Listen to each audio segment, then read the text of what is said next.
College of Arts and Sciences, to the College of Architecture and Art, to the Department of English, to Exile Studies, to the Alumni Association, and to WPBT2 Public Television Miami, who records all of our events. I'm grateful to all of them for their ongoing support, and I'm particularly grateful to Sarah and to Channel 2.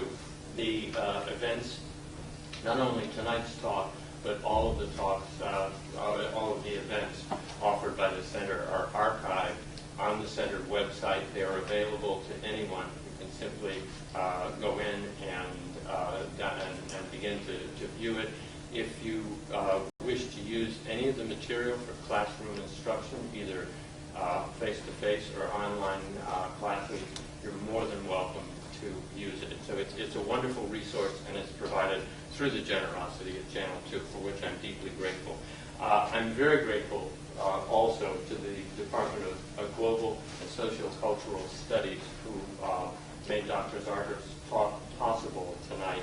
And I'd like to give as well a special thanks to the English Undergraduate Honor Society, Sigma Tau Delta, which arranged the chairs. And it seems like a mundane task, but it's a very important part of it.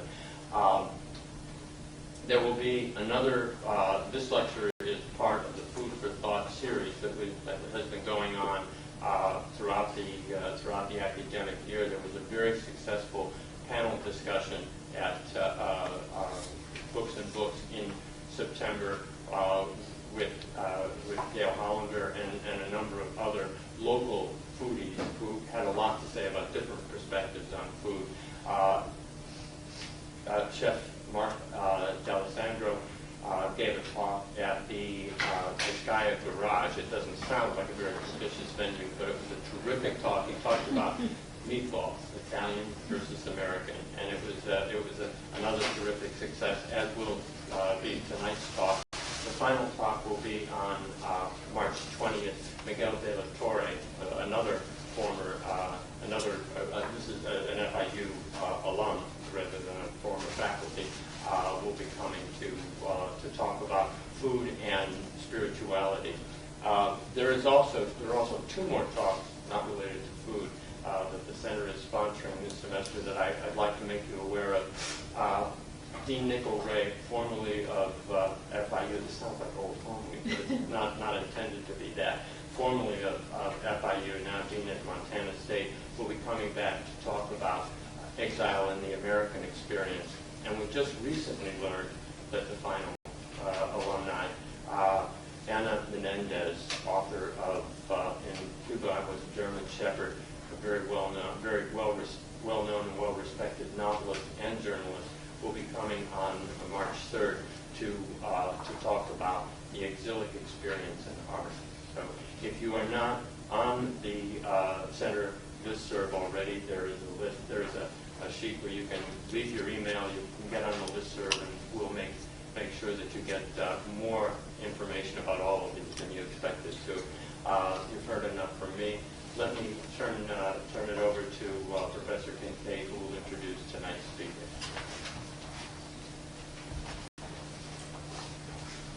Thank you, Michael, and I also thank you for providing all of the acknowledgments, so I can just say thank you to you and dispense with the list that I have similar to yours. I'm Doug Kincaid from the Department of Global and Social Cultural Studies, and it's my pleasure to welcome back Professor Rebecca Zarger from the Department of Anthropology at the University of South Florida. She's been at USF since 2006. After spending the previous 4 years here at FIU in what was then the Department of Environmental Studies and what was then the Department of Sociology and Anthropology. The titles may have changed, but the collegial relationships remain, and that's what counts. Professor Zarger earned her PhD in anthropology at the University of Georgia. Her research interests span several dimensions of environmental anthropology, including ethnoecology, the political ecology of water, environmental and cultural heritage, and, important for our purposes tonight, urban agriculture.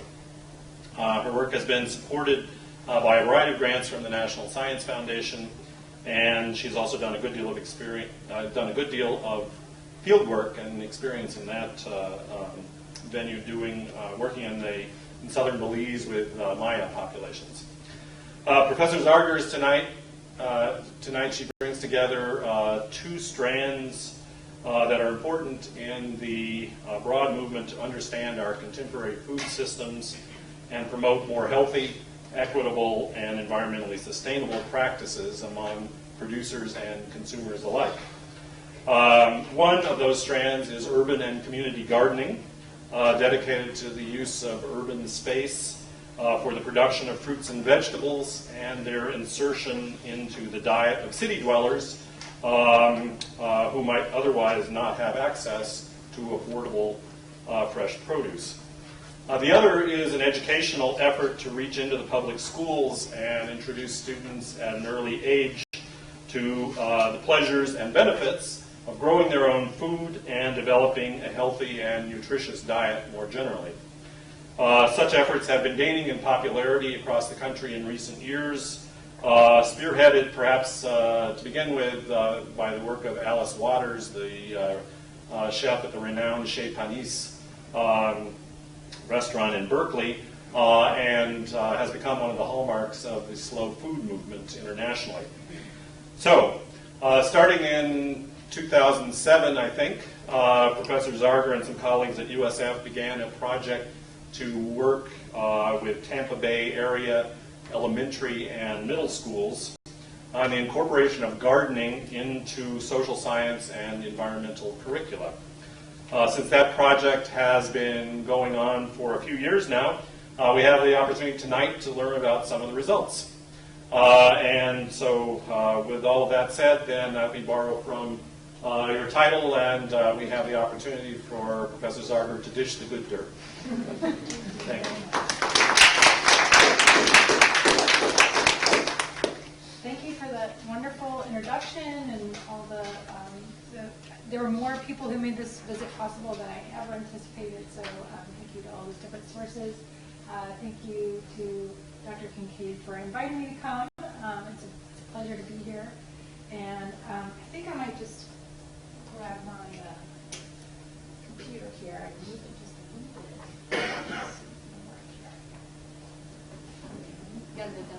Yeah, that water bottle is not.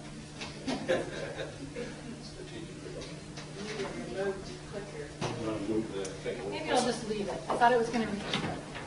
I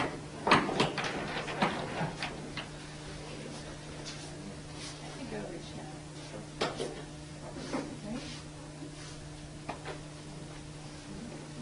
Oh, we'll just leave it. We need podiums, right? Okay, so I'll be talking with you tonight about some ongoing, very collaborative research that I've been doing in the Tampa Bay area since about 2008. And the title that I've got here is Good Dirt, Children and Youth Perspectives on Community and School Gardening. And I thought I would tell you just a little bit about my background and how I kind of came to look at food in the Tampa Bay area. And it gives you a little bit of insight into sort of how I approach working with children and youth and their perspectives on this sort of rapidly growing movement across the U.S. and particularly in Tampa right now. So my background, as Doug was mentioning, is research looking at how children come to know about the non-human world. And much of that work has been done in southern Belize in relatively small Maya communities. And that's kind of where I got my start in doing ethnography that really tied in with food. One of the things that I decided early on, this whole topic of environmental knowledge or what people know about their non-human world can seem very nebulous, especially to someone who wasn't trained in anthropology and understanding what ethnoecologists are really interested in finding out about.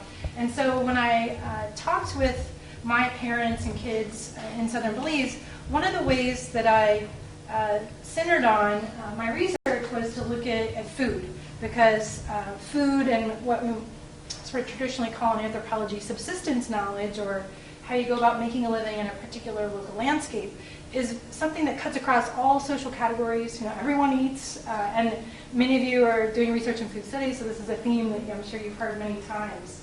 But the idea of trying to talk with children, spend time with them, and get a feel for how they experience the natural world is something that food allowed me to do in a very concrete way.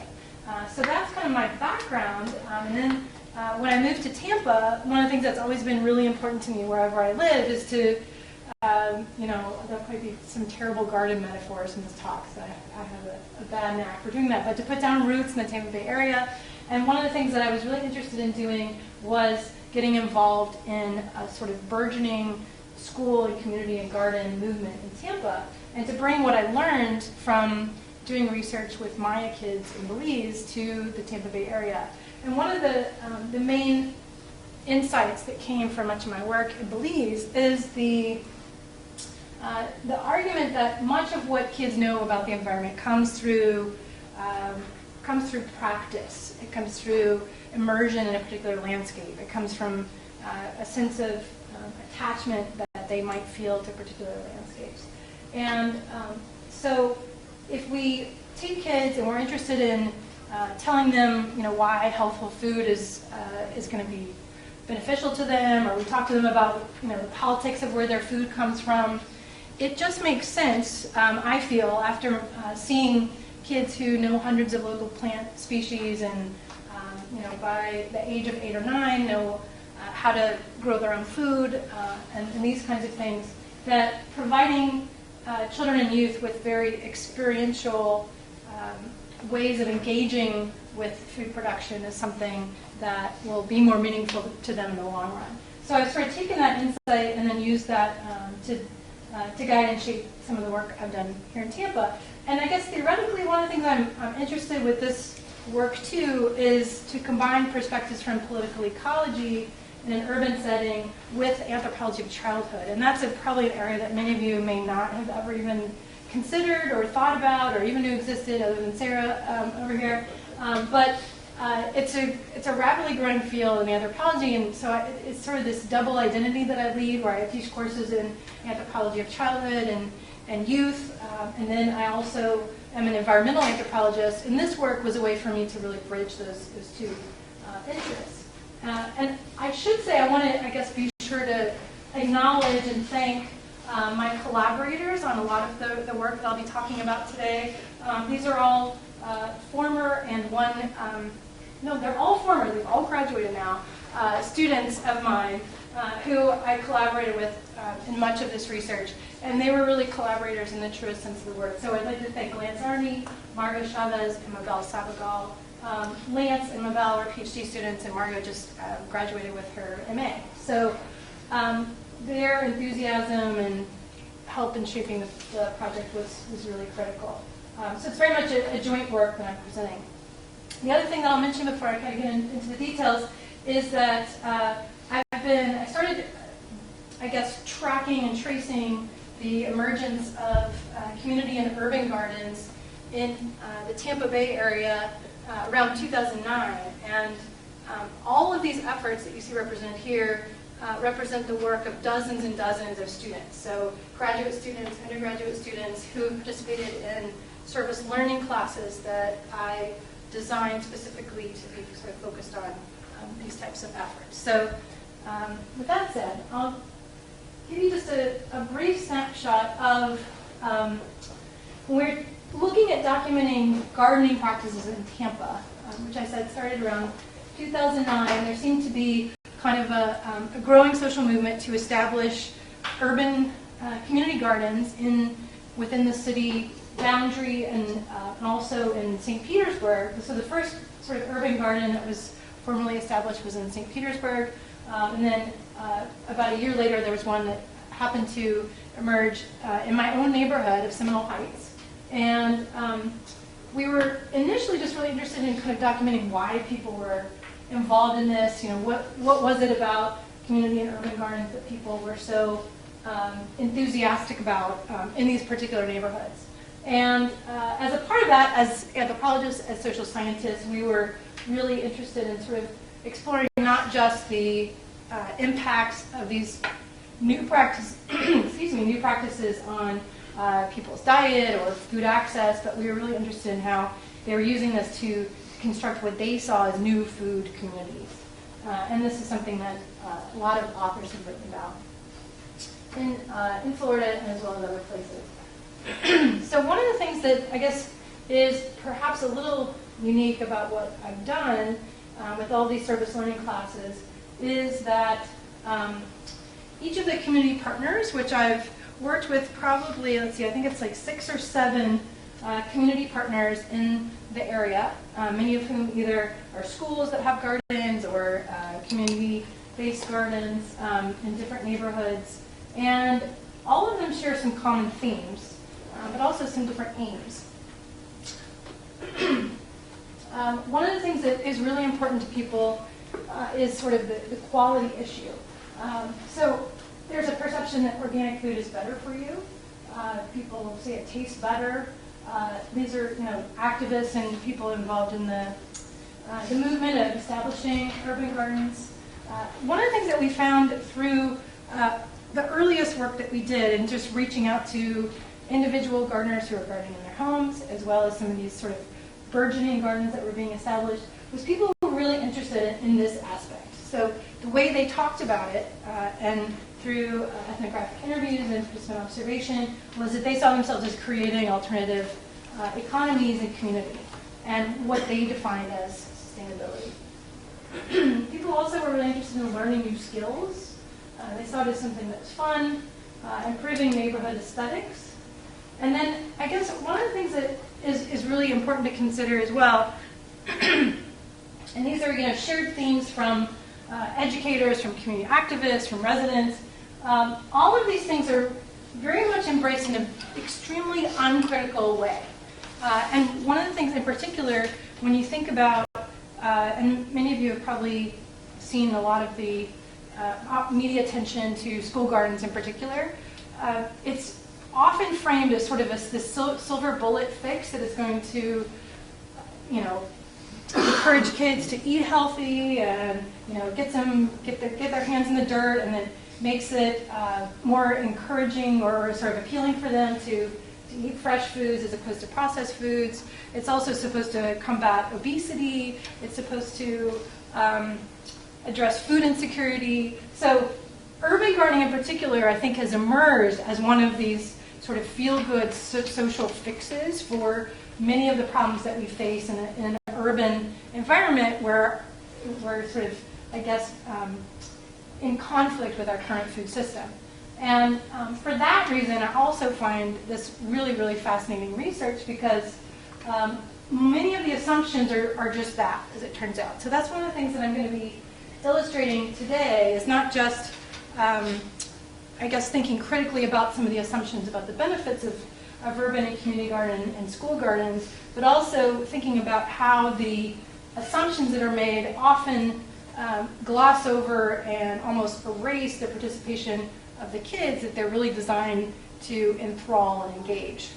And I feel like I have to have this disclosure moment here where I have a 3.5-year-old daughter, and of course so I had her while I was involved in this research, and I had this great imaginary plan where she was going to start eating vegetables from a very early age and be enthralled with them and love them. And we were sitting at the dinner table last night, and she informed me that she was never going to eat any green vegetables, and she would only eat orange vegetables, which basically means sweet potatoes and carrots. So, so as a parent, I've sort of had maybe a different perspective on this than I had initially. What's realistic and what's possible for kids. So one of the things that I'll do over the course of presenting this information, I'll talk first about some initial research that we did that was sort of Tampa Bay area wide. And this was work primarily carried out by one graduate environmental anthropology seminar that had 7 graduate students in it. And I interviewed people along with them. And these were sort of the data collection methods that we used initially. So this was in 2009. And we recruited in particular neighborhoods where interest in gardens was growing and very high. Gardens were being established in the 2 neighborhoods you see listed here, East Tampa and Seminole Heights. And as I mentioned, as thinking about positionality, this was my neighborhood.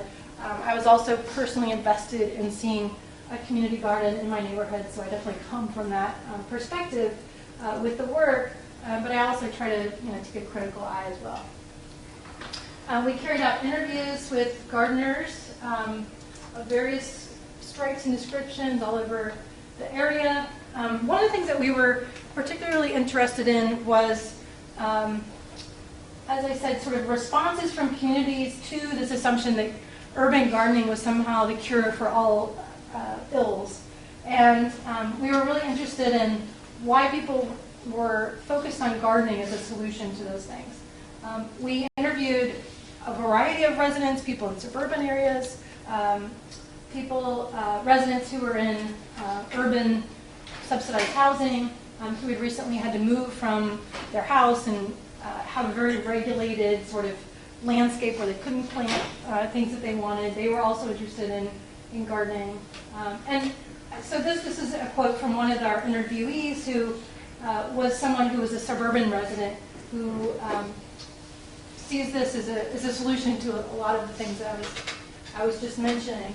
One of the things that we were also interested in doing was just sort of documenting the challenges in establishing a garden, a working, functioning community garden.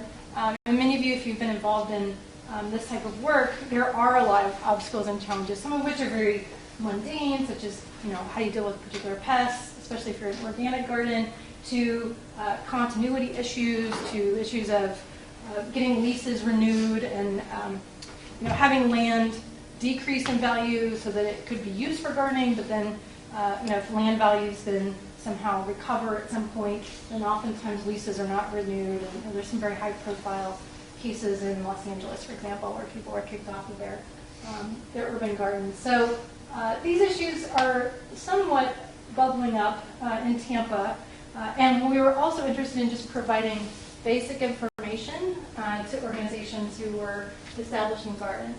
So this woman who's depicted in this image here, she was a resident of, she was also the head of a neighborhood crime watch, but she was a resident who had, because of a variety of sort of reasons, had to move from her own home to more subsidized housing where she was in sort of an apartment condo kind of setup. And what she's telling us here, she's kind of pointing to those flowers, is that she tried to plant food and grow her own food like she did at her house, but then ultimately they wouldn't really allow her to do those things.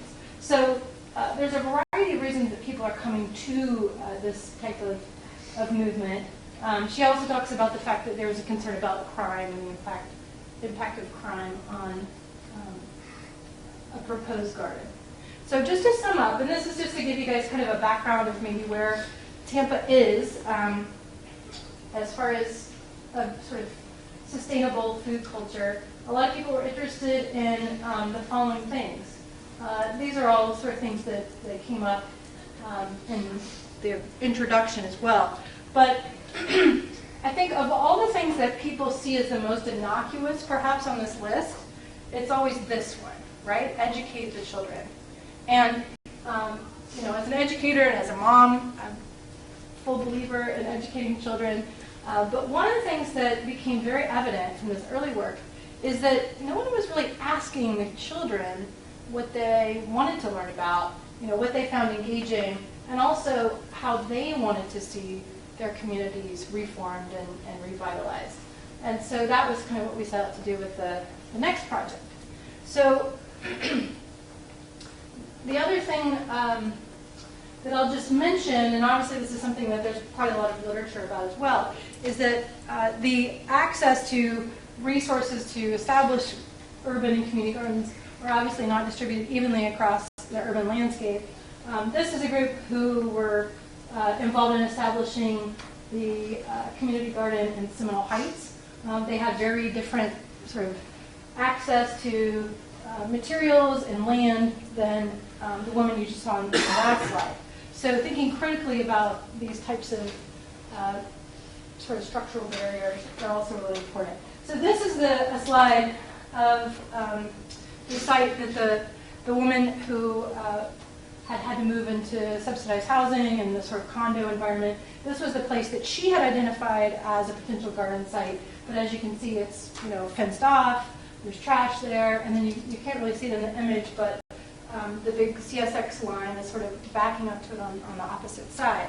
So the ability for the older woman, African American woman, her and her neighborhood watch association to organize and establish their garden is quite different because of a lot of these types of barriers that they didn't create themselves. So one of the things that we did, I'll just kind of go through these quickly. We had two sort of products from this work. One was a research report where many of the students in the class collaborated, and it's been made available on the web. It's actually, I've been receiving requests from different policymakers in Tampa for it, and so it was fairly well received. And what we aim to do is to provide recommendations to policymakers about ways to foster urban and community gardens. One of the things that was happening at the time was Tampa in particular, the city of Tampa had decided to essentially strive to make urban gardening illegal for a period of time. So once people started to establish gardens, within the first couple of years, the city of Tampa saw lots of liability and risk kind of looming on the horizon. And so there was a movement among some city council members to initiate a fairly large fee to then have a permit to have a garden. And this was something that had emerged sort of beyond and outside the garden, or the official channels of what happens in urban neighborhoods. And there was a lot of pushback and resistance on the part of food activists and restaurant owners, and lots of different people got involved. I actually ended up going with some of my students to testify at City Council, and I was on the closed access TV. It was sort of like my one claim to fame, I think. It was very brief. It was like 30 seconds. But what I did was, I talked about some of the work that we had done and how we've really gotten a sense that there is this sort of bubbling up social movement and demand for urban gardens, whether or not people actually are able to complete that process and have access or not. So eventually it was kind of scaled back from $2,000 for the permit to $200. So it became sort of officialized and regulated, but it didn't necessarily prevent such a large barrier. So the now the city is completely supportive of this kind of work. In the interest of time, I had a little film clip I was going to show you with some interviews, and if there's time at the end, I might come back to it, but I'm going to just kind of skip over that for the moment. But it just kind of captures some of the voices of people talking about why they were intrigued about urban and community gardens. So we did a series of garden surveys. We went to public events, and as I mentioned, we ended up creating this short film and a report. Okay, so now I'd like to shift gears just a little bit and talk in much more detail about two particular community organizations that I've been working with fairly closely over the last couple of years. And as I mentioned, much of this work has been done by undergraduate and graduate students in my various classes. And the two partners that I'll highlight today, one is the Tampa Heights Community Garden that's located just north of downtown Tampa. And the other is called Moses House, and it's a nonprofit youth arts organization, and I'll probably spend the most time talking about that. So one of the things that we ended up doing, this was in the Anthropology of Childhood class that I was teaching about a year ago. I came up with a grand scheme whereby all the students in the class would be partnered with different organizations, but they would each kind of have the same overarching theme that they were looking at, and then we would sort of compare and contrast across these different sites. So this research question was actually designed by the students themselves, and they had a long list of possibilities, and then we winnowed them down. And so they were really interested in this question of how participating in gardening or informal science education related to gardening affects children's knowledge and choices about food.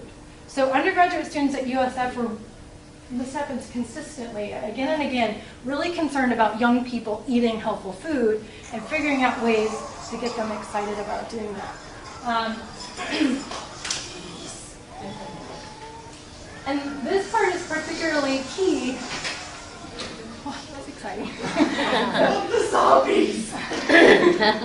This part was particularly key. As I mentioned, it was a lot of this work was done students in an anthropology of childhood class.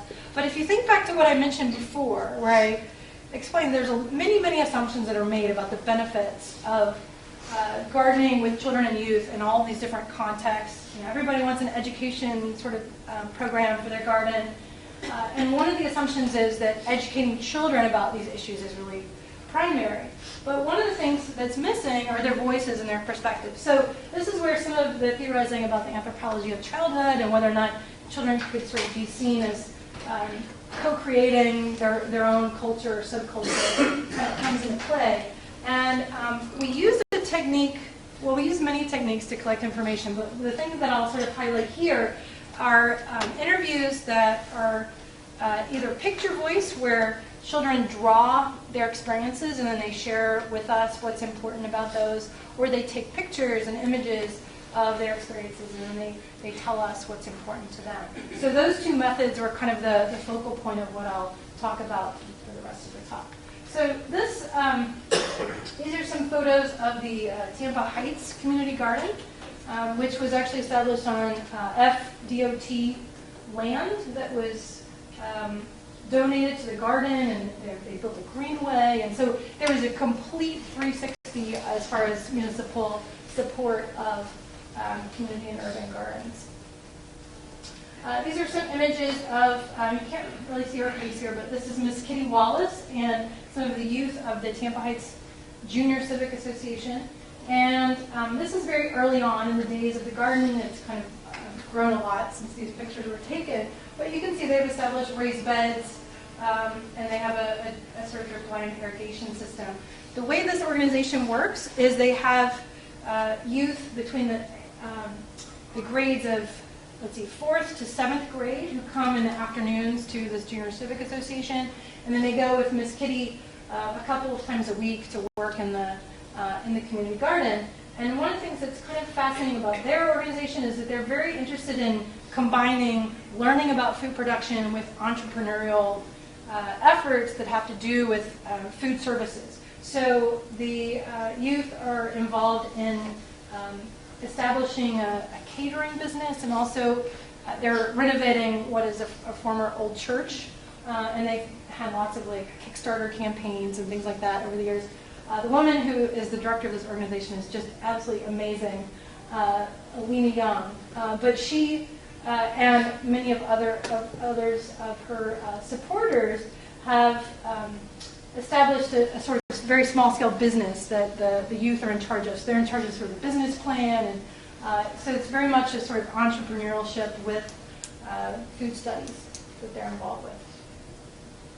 So the other organization that I'll talk about in a little bit more detail is Moses House. This is Lance Arney, who's a former PhD student, who's now the Associate Director of the USF Office of Community Engagement, based on a lot of his experiences as director of Moses House. So this was kind of a very unique partnership that was set up where it was 2 anthropology doctoral students who were the directors of this nonprofit that they sort of inherited from previous directors. There was the founder was diagnosed with cancer and passed away, and they sort of took it over after he passed away.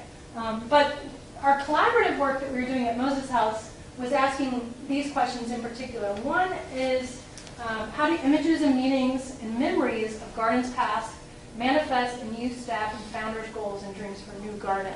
So in the next couple of slides, I'll give you a little bit more background about the organization itself. But essentially, this was a youth art organization in a neighborhood that, frankly, many of the youth are constantly assaulted from different challenges that they experience as they go through their daily lives. And probably not insignificant is just looking for a safe place that they can go and spend time. So this is an organization that has been established for several decades as kind of a safe space for kids that fosters art and paying attention to their own heritage of the neighborhood. So the things that we kind of focus on is instead of a very sort of deficit-based approach that's very common in food security or food desert research, where they're assuming that there is no local expertise in gardening or that people need to be educated about what's healthy or not to eat. We suggest that people acknowledge expertise where it is and embrace it. And that's one of the things that the Moses House is really committed to. One of the other things is promoting youth agency and reshaping their own spaces. So over a series of semesters, we applied some of the insights from these bodies of work that you see here, which includes political ecology, historical ecology, and what's often referred to as eco-pedagogy, to see youth as important actors experiencing inequalities who are very interested in reshaping the possibilities of their own neighborhoods. And paying attention to what happened in the past becomes really significant here, because you have oftentimes organizations who might be providing services in this neighborhood tend to assume that knowledge base of expertise is not there, or that the issue is education as opposed to access. So one of the sort of messages of our findings or our approach is kind of turning that around and paying attention to the issue of access as opposed to education. And what we found is that there are many elderly and not so elderly gardeners who know quite a lot in this particular neighborhood in Tampa. So the organization of Moses House is, as you can see here, it was founded by two brothers who are artists, and they made art out of sort of reclaimed found objects. And actually their Taft's art has gained somewhat, I guess, statewide attention and international attention as a sort of folk artist. So they established the Moses House several decades ago, and as I said, unfortunately Taft passed away about 6 or 7 years ago. But one of the things that they did when they passed along, oh great, I've got one of these slides that I have to hit the button 100 times. When the new directors, who were anthropology PhD students, took over the directorship of the organization, many of the elders and the parents who had been supporting the organization were very interested in starting what they called a youth heritage garden. Excuse me, I've been talking for quite a while today. And what happened was Moses House actually didn't have a home for a bit of time. They sort of went through this transition, and they were able to set up the organization in this space that you see here, which was provided to them by the City of Tampa and the Arts Organization for Hillsborough County. So they had this brand new space that was a very old house, but it was brand new to them, and they had ample space for gardening. So this is something that arose out of an identified need. And this is just like a little timeline here of one of our projects. But from the time that we initiated it to up until 2013, we had some grant funding and some other things to fund activities. So the garden was established. We put in some raised beds. A lot of the materials were donated by neighborhood organizations and agencies. This is our groundbreaking that you see here. And one of the things that we did during this particular time period when the garden was being established was we took the sort of core group of youth who attend the Moses House every afternoon after school. They usually kind of walk over after we get out of school. We went on a bunch of different field trips to evaluate what organic gardening looks like in other places in the city, and to really kind of provide them with a lot of information and then ask them what they wanted to see. What do you want in your space, your organization? The philosophy of the organization, it is kind of an after-school nonprofit, but it's very much driven by this sort of youth agency, participatory action research approach. And we all learned lots and lots of things from these field trips, which were sometimes challenging to manage, but always a lot of fun. And one of the things that became evident from interviews with the family members of the founders of the organization was how much a sort of art aesthetic and spiritual value place was so foundational to what they wanted to see in the new location. And so one of the ways that Richardson Brothers had very strong sort of religious commitment, they also had a very unique kind of view of how they were recreating their neighborhood. And they referred to often the old spaces where the organization had formerly been in the neighborhood as a Garden of Eden. They talked about creating a garden beneath. And these are some images actually from the original location of the Moses House, which is a different part of the neighborhood. But we're always combining art and growing things in a very sort of almost jungle-like environment. And I will say, and this is, I guess, one of those moments as an ethnographer when you look back and you wish you'd paid more attention to something. Initially, when we had an idea for creating a garden, I had a probably very rigid, stereotypical idea about what the garden at Moses House was going to look like. I imagined raised beds and little rows of things that are growing. It was a very much sort of a Western notion, even though I spent years in southern Belize looking at very chaotic dooryard gardens. I had a lot of assumptions that played in. One of the things that I'll talk about in just a minute is that the kids asserted themselves and really recreated the space to fit their aesthetic and what they wanted to see. These are some quotes that were taken from individual and group interviews with the youth members of Moses House. This one student says, the Moses House is important for us because we get to get on the computer, we get to play football, we get to work in the garden, we do projects, we get to play games and listen to music, so children can stay out of trouble, not go on the streets and get harassed by the police. And all of these things together were common themes that emerged from the interviews that we did with kids. They were interested in a place that was free and safe to create and learn. They were interested in gardening, but they were interested in so many other things too. And frankly, if it was, I guess watching dance videos on YouTube versus the garden when it was, 89 degrees and 75% humidity outside, the YouTube videos, were always going to win out. And that was really, I think it was very informative for us as researchers interested in food and food justice, that the kids were in many ways telling us what was the most important to them and why. And you see this quote down here, Moses House Garden is important because it helps you survive. The plants give us oxygen to live.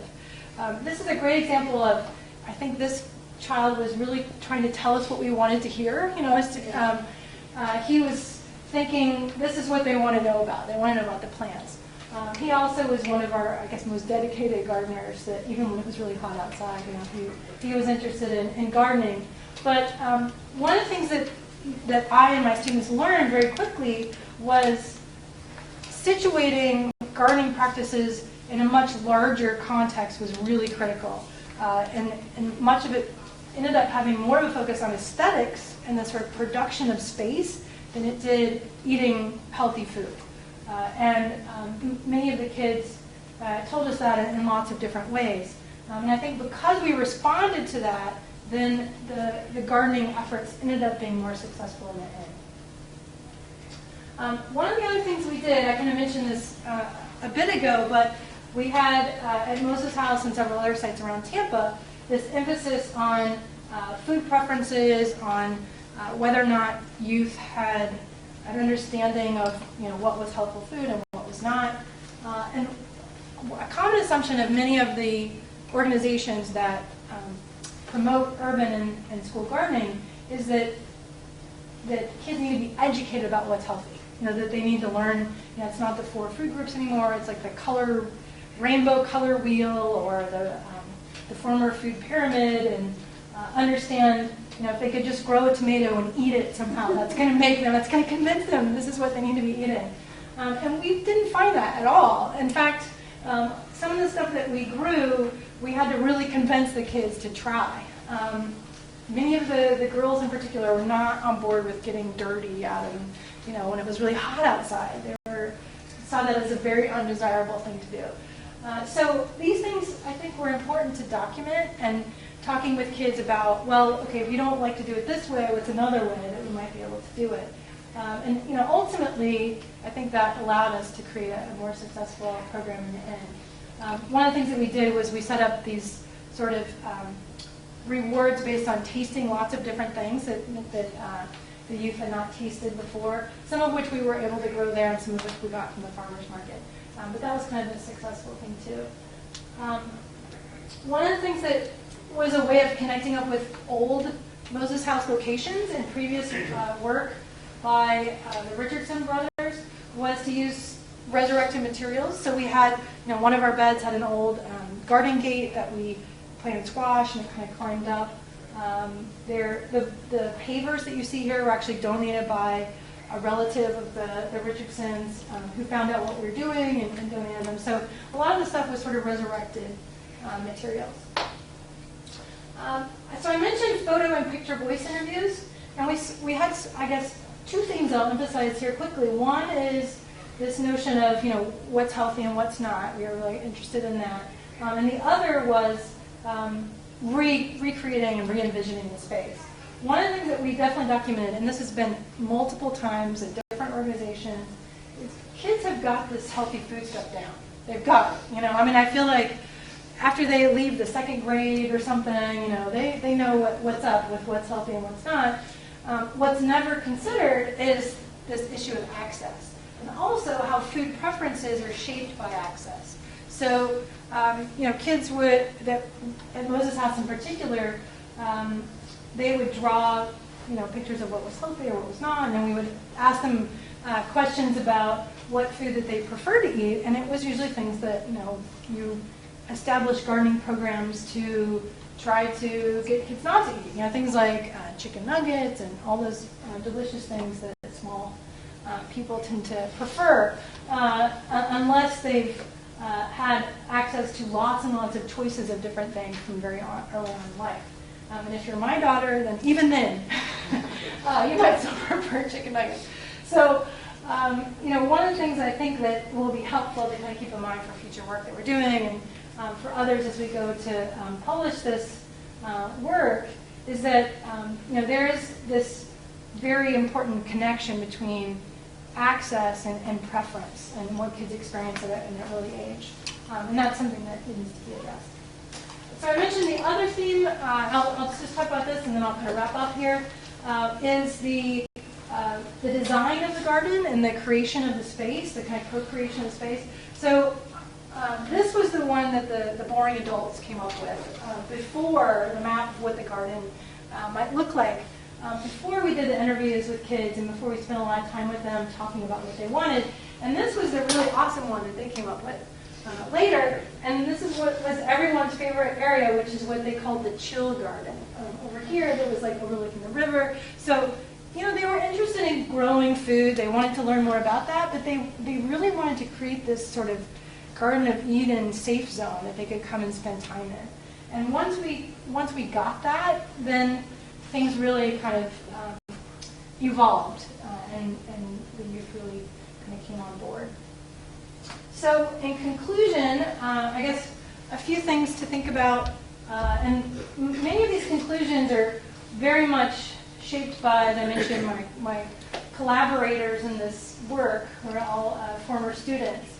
But thinking about these sort of intersecting roles between scholars, activists, me being a mentor to the graduate student collaborators, one of the things that we tried to do was to leverage resources for this organization, and sometimes that was more successful than others.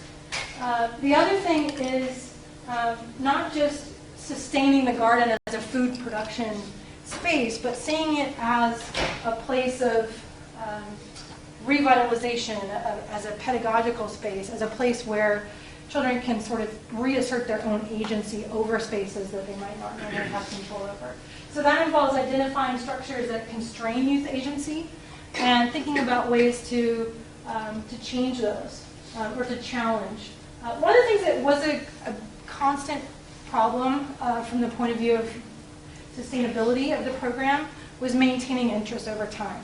So a lot of the kids, particularly at Moses House, but at many of the other organizations too, many of their families might move multiple times a year. And so there was a lot of transition in youth who were there versus not. The other thing is really emphasizing two organizations that design programs to create education materials for gardening, to teach science, to teach social studies or humanities, that focusing not just on basic knowledge of nutrition, but this issue of access is really important. And I didn't have time to talk about it, but I wanted to also just highlight, I've got a couple of students who are also doing GIS-based analysis and other ethnographic research on food access and these two neighborhoods as a food desert and critiquing that concept. So in particular, my student Margot Chavez has done a lot of that work that was really interesting in her finding. So basically a very simple sort of final conclusion, which is that when you're designing something that's going to fundamentally change the way children experience something as basic as food, asking them and working with them to figure out where they are on the topic and what they see as important, how they want to revise their system, is really, really critical. And so that's something that's a message that we've communicated to a lot of the organizations and stakeholders that we've been working with. So I will end there, and thank you all so much.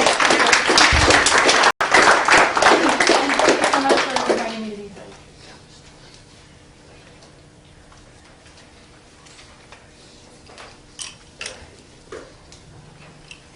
Thank you very much, Professor Zarger. I've heard a great many talks across disciplines that incorporated PowerPoint. This is the first one that thought I was intelligent enough to read what was on the screen and didn't read every word. I was so flattered that I actually paid attention and I learned a great deal. This was absolutely terrific. Thank you very much. We have a few minutes for Q&A, and I'll just turn it over to you. But Professor Zarger has not had dinner yet, so only a few minutes. Thank you. Yes. Yes, hi. I have a question about, you mentioned that you began or you showed them information about the gardens and then asked them what they felt they wanted for their neighborhoods. Can you elaborate a little bit about that process, what information you provide?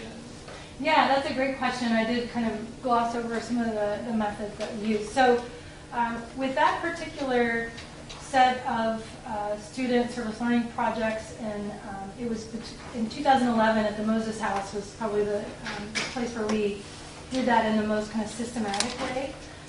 But we, I guess myself and students were participating in gardening alongside the youth every week.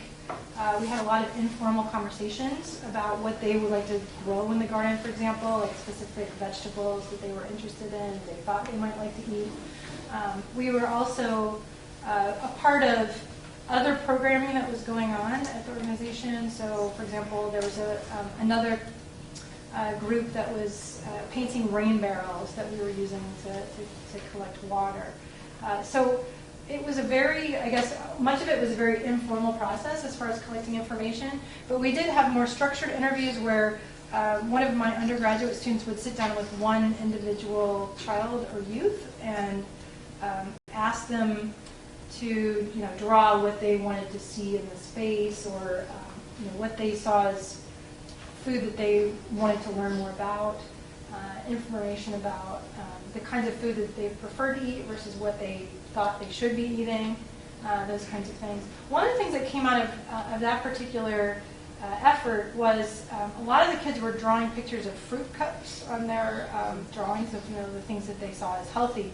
And of course, fruit cups are great, but they're in syrup and things like that. And we found out that at the school at the time, at least according to the kids, they had to pay extra to get access to fruit in the school.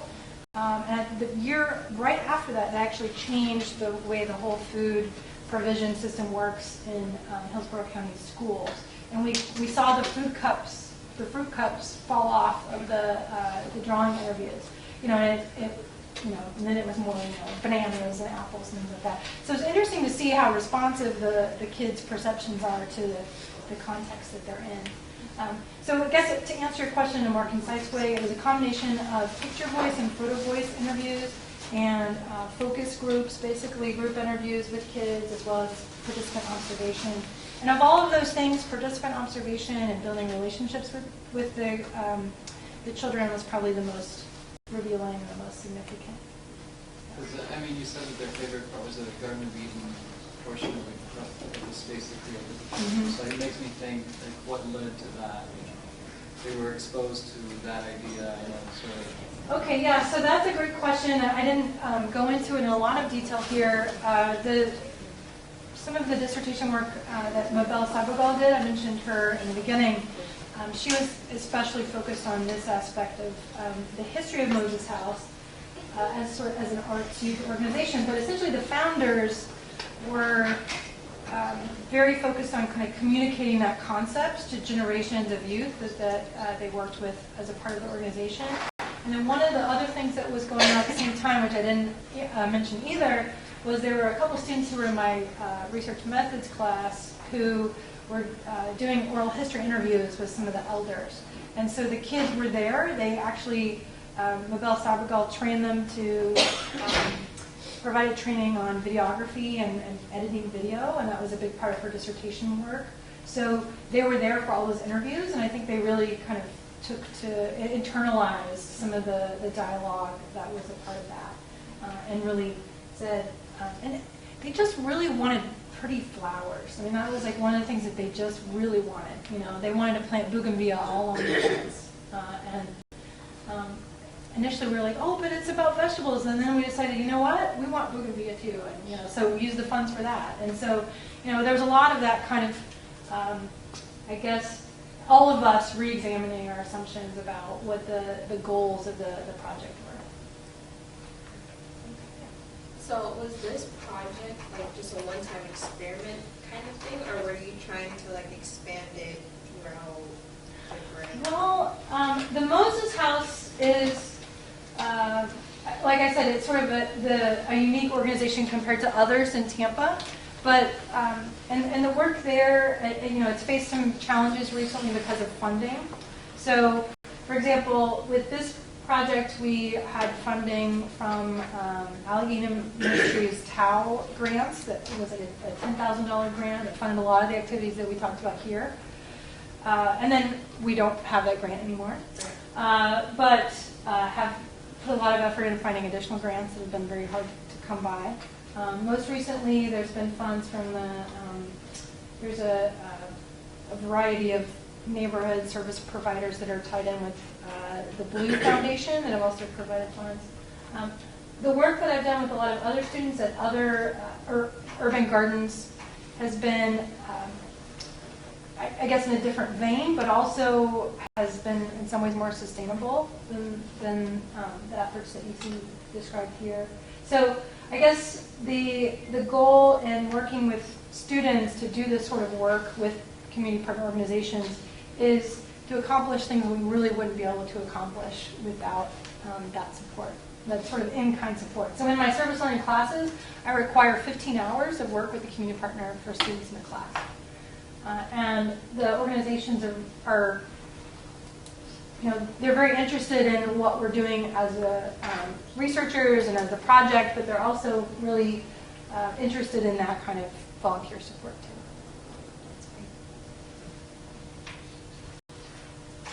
I have a question about your conclusion stressing the importance of access given the prior existence of knowledge. And I'm curious to what extent you think that the educational programs for children shift their sense of their access so that they're not just learning something and how to do it and so forth, but actually now they consider this to be something that they value and will seek out or pursue on their own. And kind of an ongoing commitment, let's say. Yeah, I think that was one of the aims behind, in our proposal that we wrote, that we did get funding for. The goal of these field trips was to sort of, empower is an overused word, but to provide the kids with information to sort of assess how different neighborhoods and different other organizations are dealing with this issue of changing our food system. And so I think a lot of the kids who participated in those in particular came back with a lot of really interesting ideas about what they wanted to see in their own neighborhood. But one of the things that's very challenging is, the ongoing funding for this has been a continual challenge. And then also, even just thinking about if these kids grow up and move on outside the neighborhood, what opportunities are going to be available to them, immediately in the community versus having to leave and go to another area to find a job and things like that. I think it's definitely, there's a lot of challenges in kind of maintaining the sustainability over time. Yeah. Hi. You mentioned one thing, but did you see some other things that were related to gender? And did you see any changes in how boys versus the girls that's a good question. getting their hands dirty and then they got into it? Or Yeah, for me, being a woman, I really wanted the girls to just be really into it. I sort of thought, okay, we're going to garden, we're going to go out there, it's going to be great. One of the things that was very helpful was we went and we got like these kind of, they were sort of stylish, I guess, hats for everybody who was interested in wearing sun hats while they were out gardening, as well as like some pink and yellow gloves. Those were really, it sounds kind of simple, but those were very helpful in kind of getting the girls more interested and excited in doing the gardening. But ultimately, at Moses House in particular, it was more of the boys who ended up embracing that more as something that they wanted to do. At some of the other organizations that we've worked with, I think it was kind of a mix. Like the Tampa Heights Community Garden that I showed earlier, you saw maybe it was more of an even kind of mix of girls and boys that participated. So I think paying attention to how we construct gender is really pivotal in thinking about sharing food practices too. Does that answer your question? Well, this has been terrific. It'd be selfish of us, given your Well, long day, to extend it. Thank you so anymore. much for... Please join me in thanking you.